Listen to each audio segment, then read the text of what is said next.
Yo, yo, yo, yo, yo, yo, yo, yo, yo, yo. What's good with it? It's the homie MACK.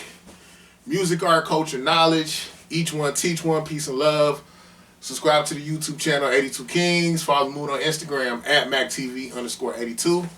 Thumbs up, give me the likes. Thumbs up, give me the likes. Real quick,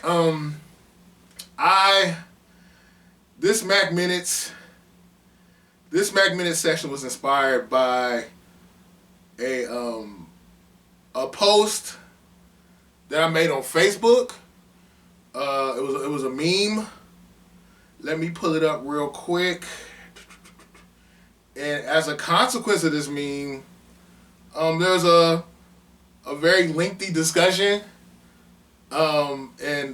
Consequently, because of this meme, a frat brother of mine commented and asked me multiple questions, and I will answer those multiple questions.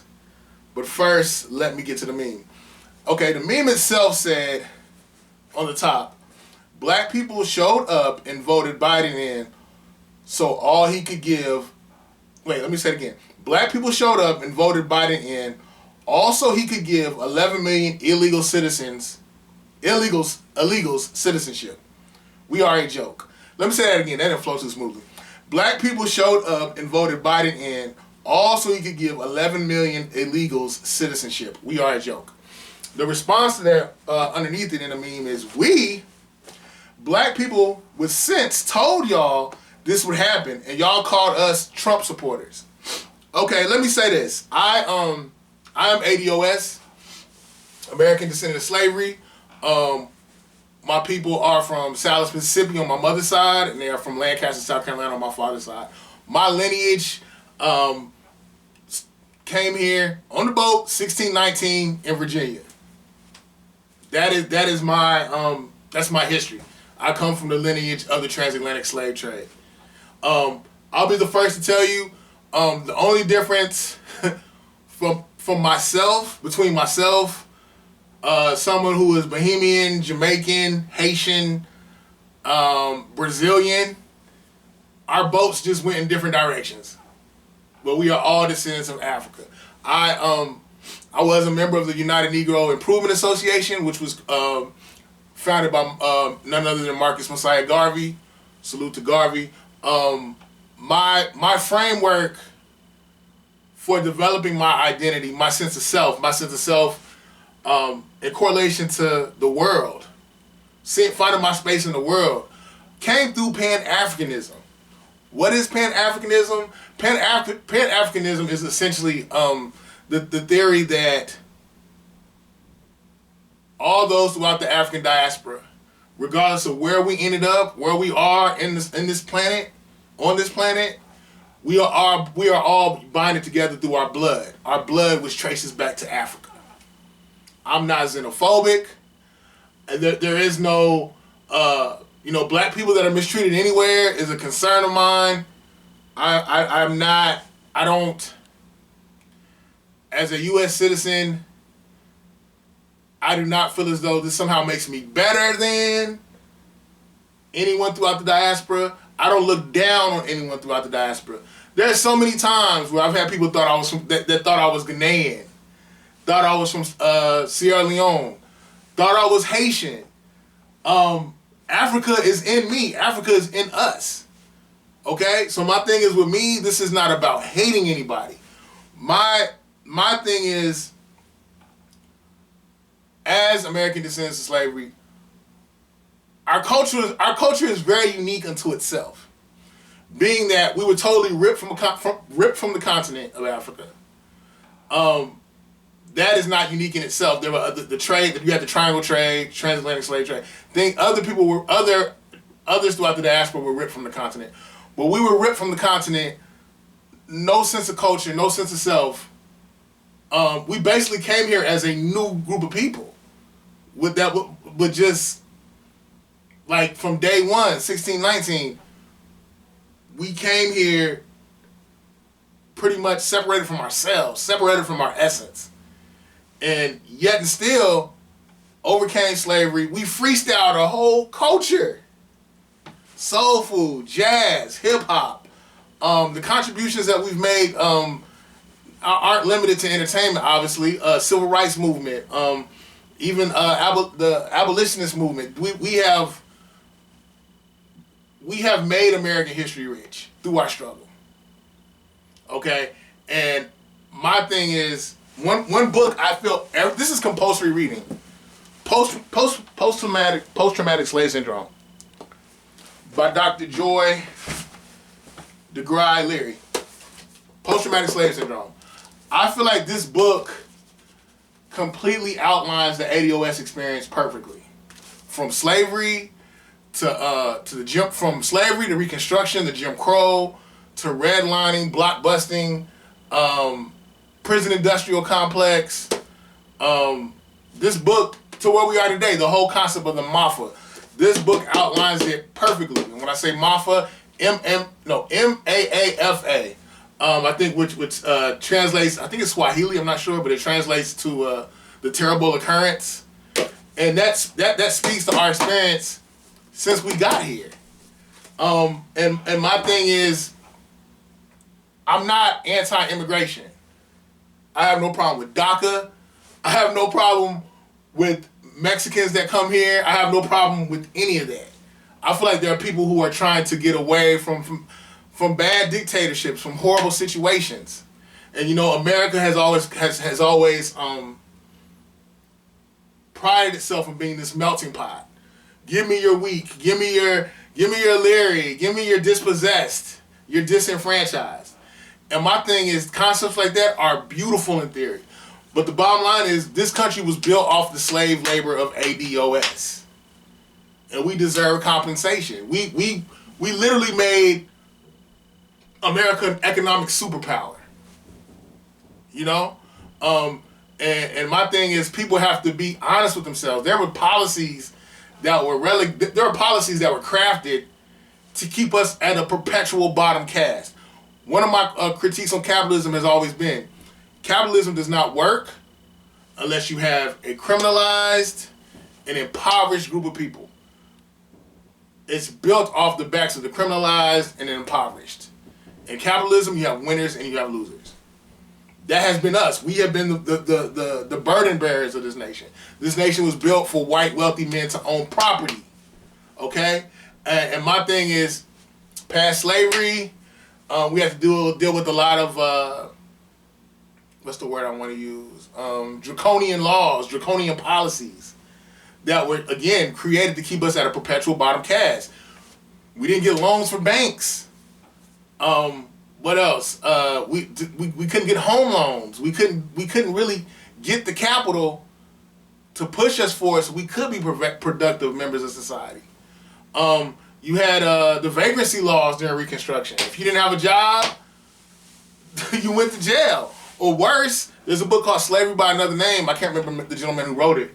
But in Slavery by Another Name, the guy essentially said, during the time of Reconstruction with the vagrancy laws, instead of putting you in jail, a lot of times they would capture the vagrants, who were 9 times out of 10 black men, would capture the vagrants and make them work for different countries, not different countries, but for different businesses for free, toiling, doing hard labor for nothing, because they told them, look, we're gonna either put you in this jail or we're gonna kill you, or we're either gonna put you in this jail or kill you, or you can work for free. They were in a precarious position.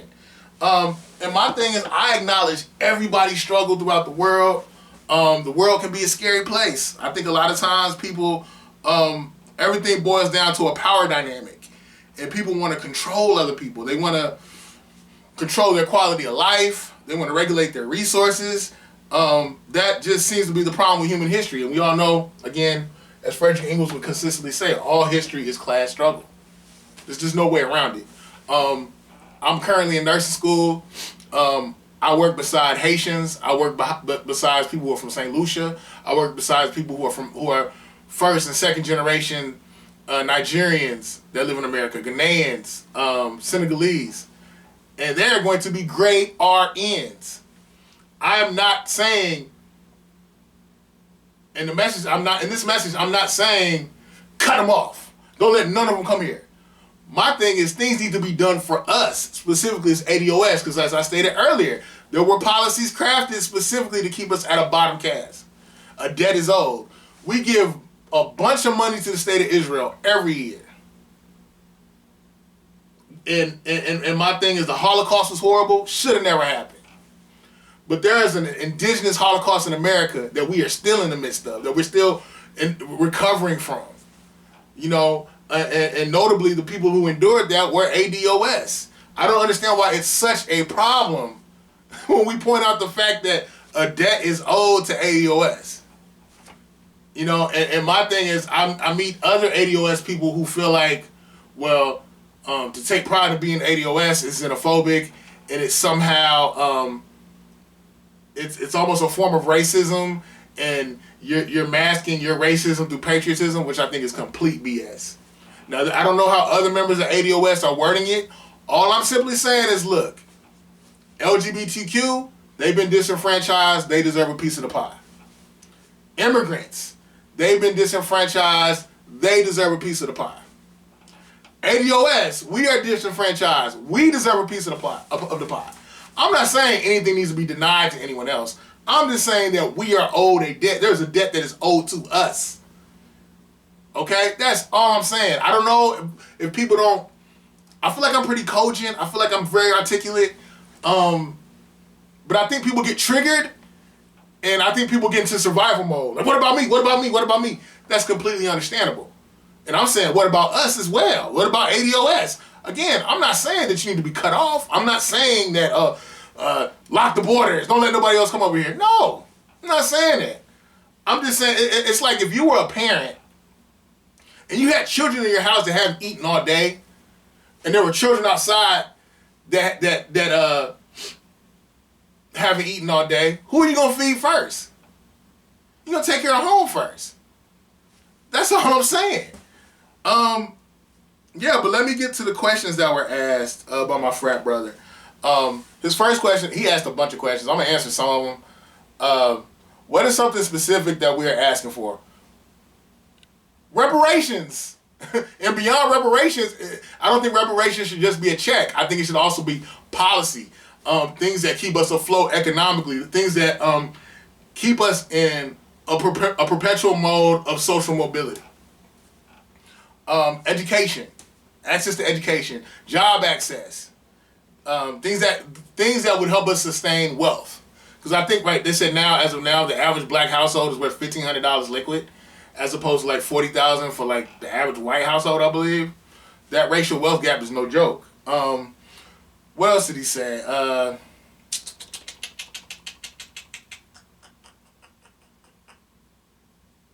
Does this sort of rhetoric mean we would have said, fuck Marcus Garvey? Not at all. Marcus Garvey was big on do for self. We're saying, help us do for self because you guys pretty much cut our legs from up underneath us. Again, Pan-Africanism is the school of thought that I was birthed out of intellectually. I'm a huge fan of Marcus Garvey. I think Garvey would agree. Like, he said Africa for the Africans at home and abroad. And so I always took that to mean we want what's best for the descendants of Africans everywhere. And by that I'm saying we are owed reparations. The British owe Jamaicans reparations. The French own Haitians reparations. And I'll be the first one to tell you, I would be an advocate. I would be on the front line trying to make sure that those brothers and sisters from Haiti and Jamaica get their just due. Okay? What else? How can we be up in arms and Trump is technically still president? I kind of thought that question was kind of inconsequential. It's bigger than Trump. We're just saying essentially whoever comes into office, they need to do something for us specifically. But that's not a shot at you, homie. That's just my take on it. How does the ADOS community get satisfaction without pushing away allies? Again, we don't have to push away allies. I think they should advocate for us. Those who are the diaspora should advocate for us. Immigrants should advocate for us. And we'll advocate for them. You know what I'm saying? I think it's really that simple. I don't know why it seems like beyond a lot of people's logic to realize that America is in debt to us. They're indebted to us. You know? And I'm all for having allies. Help us get ours, we'll help you get yours. But right now, I feel like we're in such a destabilized space, there's only but so much we can do for anybody else. We have to get situated and get ourselves together first. Can we do that? Do we owe anything to Haitian Americans for giving us the blueprint to liberation from colonialism? When he speaks on that, I feel like he's naturally, he's speaking on the Haitian Revolution, 1804. January 1st, 1804. I guess that question is kind of nonsensical to me because I don't think any of us are discounting the struggles or the toils that our brothers and sisters throughout the diaspora have endured. I don't think somehow me advocating for me to get my just due is a slight to Haitians or is a slight to anyone. But yeah, the homie had a bunch of questions, but some of them feel kind of circular, so I'm not going to go into all that. But yeah, my bottom line is we need to have policies crafted to our unique experiences as African Americans here. I get frustrated sometimes because I feel like we're fed symbolism and optics, and we get caught up in that, and we think that that somehow rights the wrongs. It doesn't. I'm sitting here, today's inauguration day, and my whole thing is politics is a gift. Politics is an exchange. It's not a gift. And we need tangibles. We need policies. And I feel like us as ADOS, and not even just ADOS, but black people in general, we get so high off of hope. We get high off of hope. We get high off of optics. We get high off of presentations. This whole time, all I'm hearing is Michelle Obama slated in her dress. Her hair was laid. Jill Biden slated. Barack Obama's so handsome. All that is cool, but that does not mean a damn thing to me. My issue with Kamala Harris is this lady got to be on camera